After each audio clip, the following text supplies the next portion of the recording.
Good evening, Greater Zion and friends, and welcome back again to our Tuesday night Bible study. Thank God for you and thank God for your presence on tonight. Let's go to God in prayer. Eternal God, our Father, we thank you for another expression of your love. We thank you for this day that you have allowed us to witness. We thank you for another opportunity to gain insight and learn more about your word. Give us listening ears, open minds, and receptive hearts that we might hear, understand, and receive your word on tonight. We thank you and we give you the praise in Jesus' name. Amen. All right.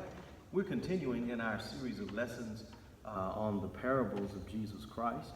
And if you've been following along with us, we've been in Luke chapter 15. And Luke records three parables of Jesus. We're on the third parable that's recorded in Luke chapter 15, and that is the parable of the prodigal son, of the wayward son. Let's read these verses. We'll probably break this lesson into two parts tonight, so let's read the scripture in its entirety, Luke chapter 15, verse 11 through 24. And he said, a certain man had two sons. The younger of them said to his father, Father, give me the portion of goods that falleth to me. And he divided unto them his living. And not many days after, the younger son gathered all together, and took his journey into a far country, and there wasted his substance with riotous living. And when he had spent all, there arose a mighty famine in that land, and he began to be in want. And he went and journeyed or joined himself to a citizen of that country, and he sent him into his fields to feed swine. And he would have fain have filled his belly with the husk that the swine did eat, and no man gave unto him. And when he came to himself, he said, how many hired servants of my father's have bread enough to spare, and I perish with hunger. I will arise and go to my father, and I will say unto him, Father, I have sinned against heaven and before thee, and am no more worthy to be called thy son. Make me as one of thy hired servants. And he arose and came to his father. But when he was yet a great way off, his father saw him, and had compassion, and ran and fell on his neck and kissed him. And the son said unto him, Father, I have sinned against heaven and in thy sight, and am no more worthy to be called thy son. The father said to his servants, bring forth the best robe and put it on him, and put a ring on his hand and shoes on his feet, and bring hither the fatted calf and kill it, and let us eat and be merry. For this my son was dead and is alive again. He was lost and is found. And they began to be merry. I want to talk to you as we discuss this parable of the prodigal son. I really want to look at this from this aspect, the journey of discovery, the journey of discovery. As we look at this third parable in the gospel according to St. Luke, beginning with verse 11, there are some things that stand out. Let me first share with you that the word prodigal means wasteful. Talk about the prodigal son, or the wasteful son, or the wayward son. That word prodigal means wasteful. This really is a story, if you will, a parable about rebellion. So let's look at how this earthly story that Jesus tells us, how it reveals itself, how it all started. First of all, we can glean from this text and from this story that this young man had some selfishness. He had a sense of independence, and even to the extreme that it spilled into covetousness, because he says to his father, give me the portion of goods that falleth to me. Now, according to Jewish law, an elder son received twice as much as the other son. If you want, those of you who might be doing some additional study, you'll see in Deuteronomy chapter 21, verse 17, it bears that out. And a father could really, he could distribute his wealth during his lifetime really as he wished. It was perfectly legal for the younger son to ask for his share of the estate, and perfectly legal for him to sell it. But it was certainly not a very loving thing to do on his part. It was as though he was saying to his father, I wish you were dead, because what his father had that was to be bestowed upon his sons was their inheritance. And typically, you would think that you would not gain an inheritance until the person from which it is received has transitioned or has given that to you primarily by way of death. It's a sad truth that I, me, and mine dominate the thinking of most people today. Self has, as we all must admit, self has its own interest, self-interest. What self wants is what self strives to get at any cost, even if it means sacrificing, sadly to say, our principles and our godliness.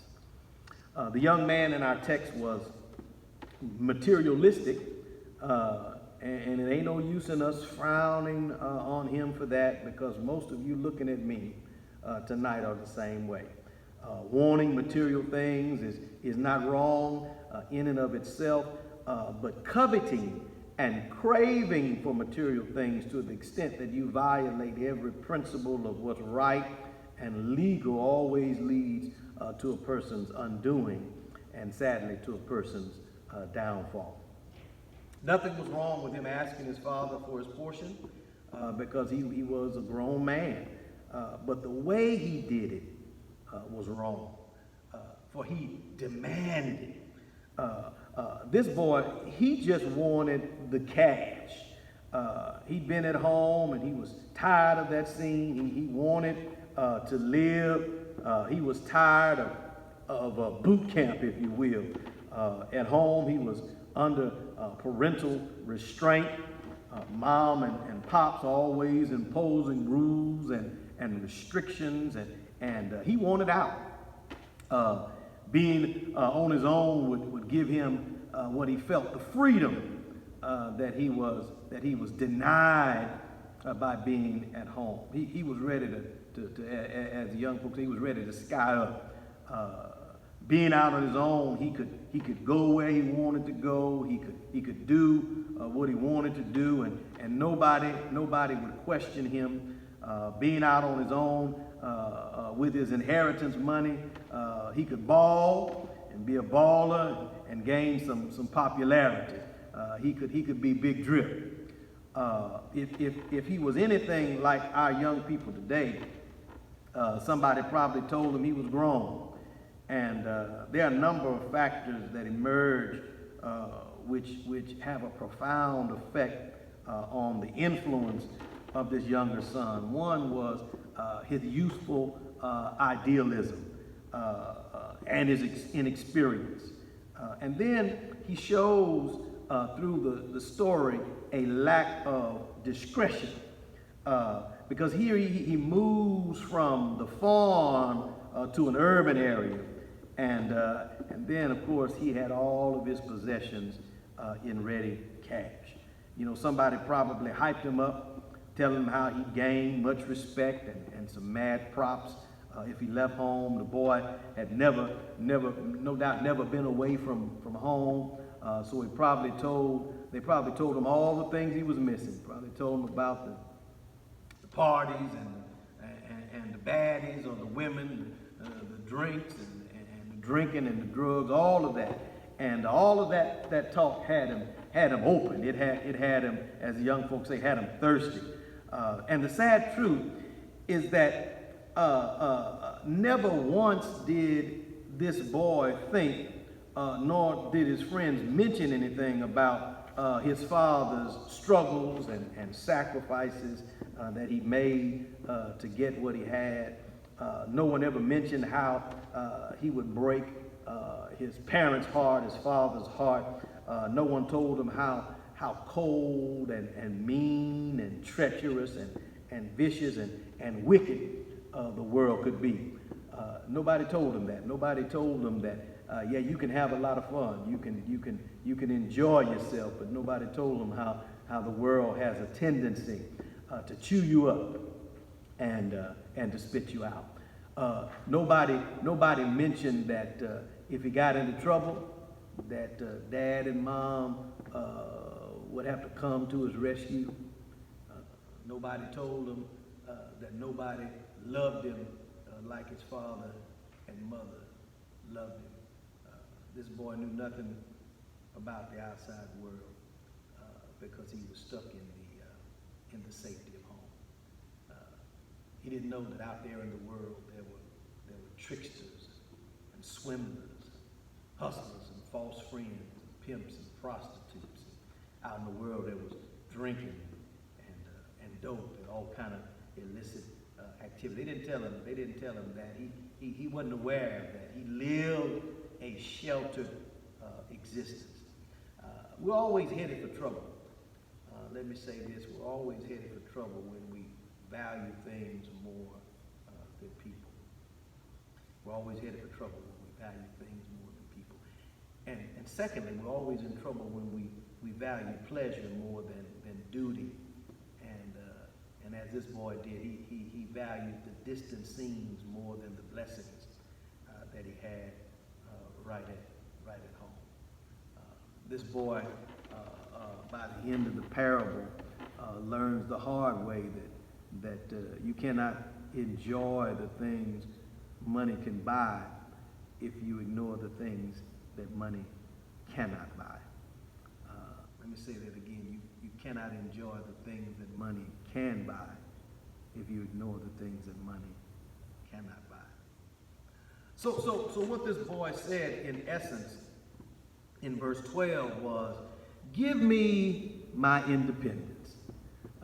See, that's what he was after. He wanted the right to his own life. He wanted the right to his own life. Nothing wrong with wanting your own life. Nothing wrong with wanting to get out of the nest and pursue your dreams and your passions and your goals. But look, he said, Daddy, give me the stuff that's coming to me when you die so I can go out and live my life. He wasn't going to go out on his own and venture and take his chance and take a risk. He wanted his father's possessions so that he could ball out of control.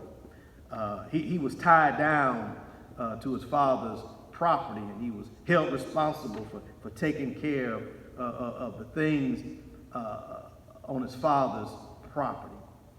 And he wanted to cut loose.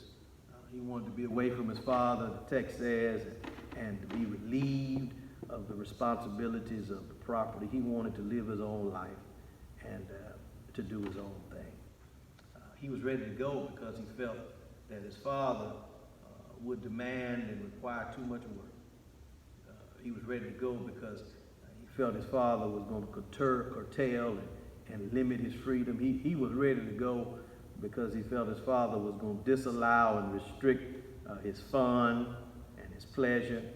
He was ready to go because he felt his father would be unfair and not understand. He was ready to go because he felt his father would control him and discipline him too much. And he was ready to go because he felt his father would keep an eye on him and keep a hand on him. But what this boy didn't realize was that in his father's house, listen to this, in his father's house there was love, there was oneness, there was peace, and listen, there was security. In his father's house, there were clothes, there was bread and meat to eat. In his father's house, he had a bed. In his father's house, he had a room. In his father's house, he wore the finest of robes, and he lived a life of ease. But all that wasn't enough.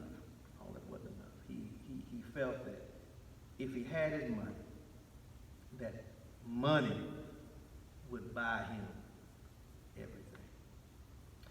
Luke chapter 12, verse 15 says something, and it's worth me mentioning it. In the King James, it says, "Take heed and beware of covetousness." In the NIV translation, it says, verse 15 of Luke chapter 12 in the NIV says, "Watch out. Be on your guard against all kinds of greed." Yeah, covetousness, greed. Watch out. Be on guard. And the reason that you need to watch out, the reason that you need to beware, the reason that you need to take heed is because the covetous person can never be satisfied. No matter how much he acquires, a dissatisfied heart leads to a disappointed life, no matter how much you get. If your life is a dissatisfied life, it leads to a disappointed life, because no matter how much you get, you're going to want more. Listen, money is good. In its place, money is good. It's necessary for the things we need and must have, but it's not life. Luke 12 and 15 goes on to say, first it says, "Watch out, be on your guard against all kinds of greed." And then it's a semicolon there. And it says, "Life does not consist in an abundance of possessions." Yeah. Your life doesn't consist in the abundance of things that you possess. And some people feel that the more stuff they have, the more they feel they're important and that they are of value. Money is simply a tool. It's a medium of exchange. Money can't buy life. It can't buy time. And surely money can't buy good health. Money can't even buy a sound mind, or money can't even make your brain function. Money can't even give you good memory. Money can't give you good eyesight. I mean, there's a lot of things money can do. Money can't give you good eyesight. It can't put hearing in your ears. It can't make blood flow through your veins and your arteries. Money can't buy you speech and breath. Now, money can buy you food.